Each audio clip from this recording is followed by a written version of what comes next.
Dear students, किरण civil service की online GKGS class में मैं डॉक्टर शगुफ्ता आपके लिए आज एक और नया टॉपिक, करंट टॉपिक लेकर हाजिर हूँ। स्टूडेंट्स, आप देख रहे हैं कि लगातार हम नए नए टॉपिक्स, नए नए पॉइंट्स पर डिस्कशन कर रहे हैं और साथ ही आपको पीडीएफ भी अवेलेबल करा रहे हैं। पीडीएफ के लिए आपको हमारा टेलीग्राम चैनल ज्वाइन करना होगा, किरण सिविल सर्विस। यहाँ आपको वीडियो का पीडीएफ उपलब्ध होगा जिससे कि आप अपना एक बेहतर नोट्स बना सकते हैं। डेली करंट अफेयर में आज मैंने जिस टॉपिक को आपके लिए चुना है वो है GSAT-24। GSAT-24 क्या है? तो GSAT-24 आपको पता है एक उपग्रह है।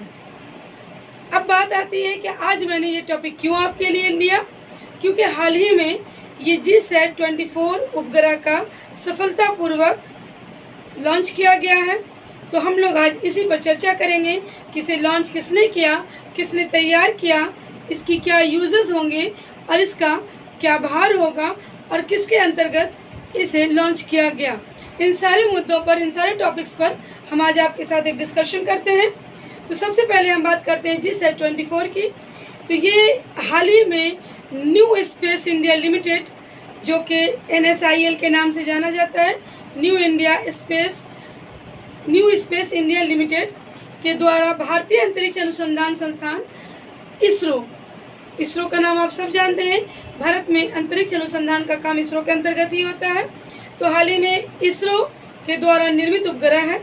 तो बात यदि आए कि GSAT किसके द्वारा निर्मित है, तो GSAT इसरो द्वारा निर्मित है। किस मिशन के तहत? New space India limited NSIL के अंतर्गत ये इसरो द्वारा निर्मित एक उपग्रह है जिसे फ्रेंच गुयाना के कौरी नामक स्थान, जो कि दक्षिण अमेरिका में है, फ्रेंच गुयाना के कौरी नामक स्थान जो कि दक्षिण अमेरिका में है, वहां से सफलतापूर्वक लॉन्च किया गया।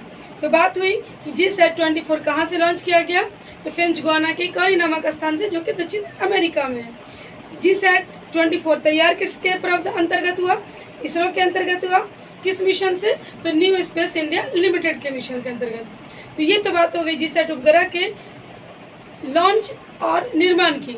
अब यदि बात करें कि GSAT-24 कैसा उपग्रह है, तो GSAT-24 एक 24 KU बैंड आधारित संचार उपग्रह है। यानी ये संचार कम्युनिकेशन के लिए डेवलप किया गया है, जिसे फ्रांसीसी कंपनी तैयार करने वाली कंपनी कौन है? फ्रांसीसी कंपनी एरियन स्पेस।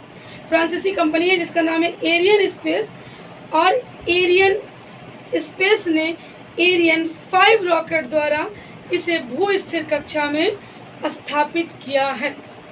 तो ध्यान में ये रखना है कि GSAT-24 को स्थापित करने में जिस रॉकेट का यूज़ किया गया उसका नाम था एरियन 5।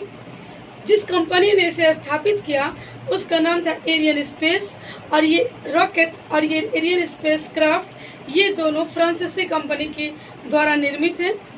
GSAT-24 24 KU बैंड आधारित कम्युनिकेशन सैटेलाइट यानी संचार उपग्रह है। तो ये बातें हो गई उसके विषय में कि उसे किससे लॉन्च किया गया और किस तरह का ये उपग्रह है।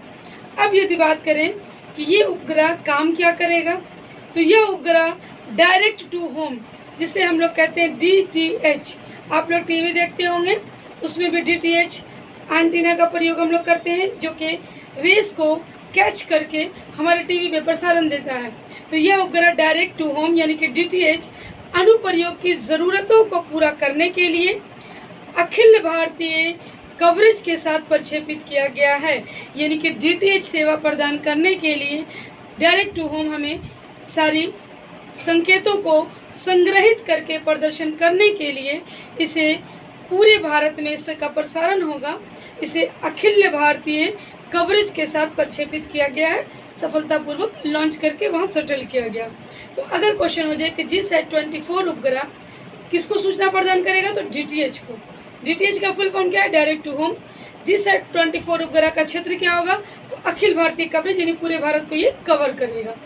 अब यदि हम बात करें कि ये उपग्रह किस मिशन के तहत है, तो यह एक मांग संचार उपग्रह है, यानी डिमांड के लिए, कम्युनिकेशन के लिए बनाया गया है, जिसमें DTH सेवा प्रदाता द्वारा टाटा प्ले बोर्ड के पट्टे पर दिया गया है, यानी कि इस उपग्रह को टाटा प्ले बोर्ड को एक नियमित राशि लेकर पट्टे पर दिया गया है। ये यानी कि इस DTH सेवा का प्रयोग करने के लिए, इसके संदेश का प्रयोग करने के लिए हमें एक शुल्क देना होगा, और ये शुल्क हमसे कौन लेगा? टाटा प्ले बोर्ड लेगा, और टाटा प्ले बोर्ड इसे अपने ग्राहकों को बेचेगा।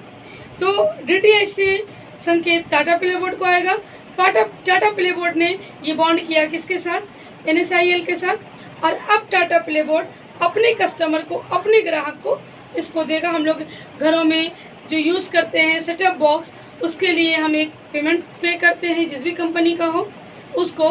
तो ये भी उसी तरह का ग्राहक को सेवा प्रदान करने वाला सैटेलाइट है। मांग संचालित मोड का अर्थ क्या होता है, पहले ये समझिए। हमने अभी आपको बोला कि ये मांग संचालित है, तो मांग संचालित मोड होता क्या है?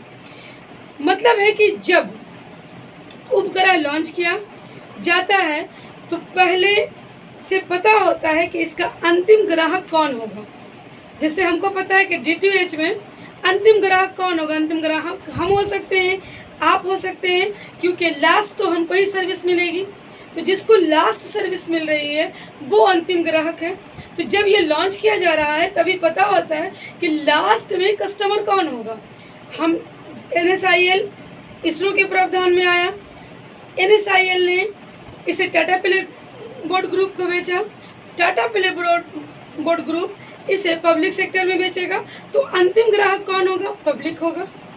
तो उसे पहले से पता होता है कि अंतिम ग्राहक कौन होगा, और ये भी क्लियर होता है कि इस ग्राहक का उपयोग अंतिम ग्राहक तक पहुंचाने के लिए किस रूप में किया जाएगा।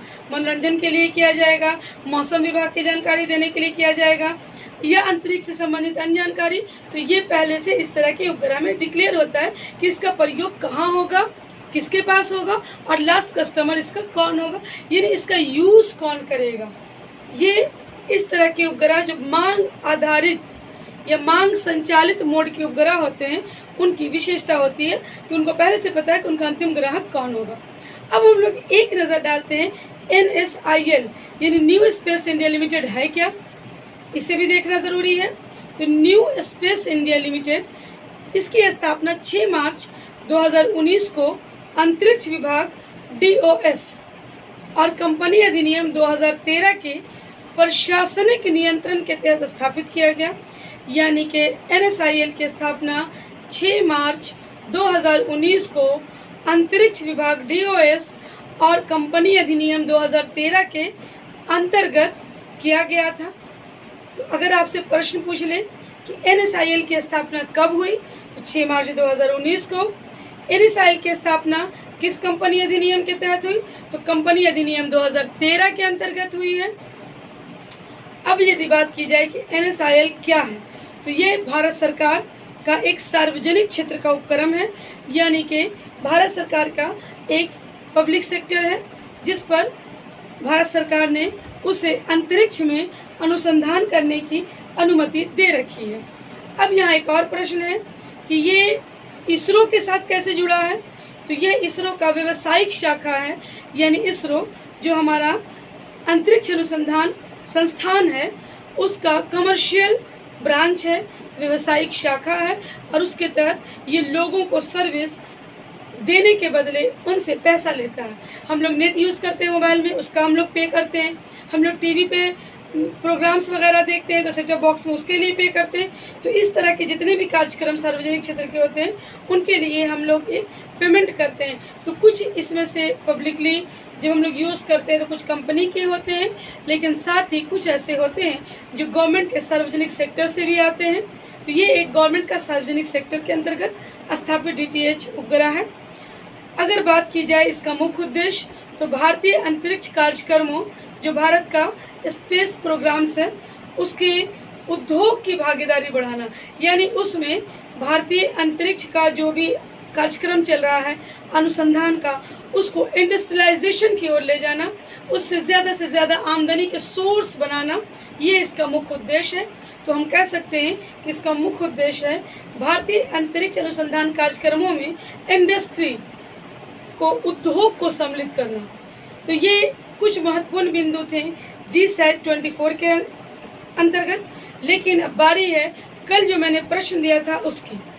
कल का हमारा प्रश्न था कि 1975 में जो पहला G7 देशों का सम्मेलन हुआ वो कहाँ हुआ। तो मैं आपको थोड़ा सा याद दिलाऊं, अगर आपने वीडियो देखा होगा, कि G7 देशों की पहली बैठक फ्रांस में हुई थी। इसकी स्थापना फ्रांस में हुई थी। तो जहाँ पहली बैठक हुई थी, स्थापना हुई थी, यही वो जगह है जहाँ पहला सम्मेलन होगा। आप में से कई बच्चों ने सही उत्तर दिया है, बहुत अच्छे। इसी तरह आप लोग अपने उत्तर दीजिए, क्योंकि आपके उत्तर से हमें पता चलता है कि आप पढ़ने में इंटरेस्टेड हैं, आप कुछ करना चाहते हैं और आप लगे हुए हैं, निरंतर प्रयास कर रहे हैं, आप सोए नहीं हैं, थके नहीं हैं, हारे नहीं हैं। अब बारी है आज के प्रश्न की। आज का प्रश्न आपके लिए मैं अंतरिक्ष से ही लेकर आई हूँ। आज का प्रश्न है, भारत का पहला उपग्रह कौन था?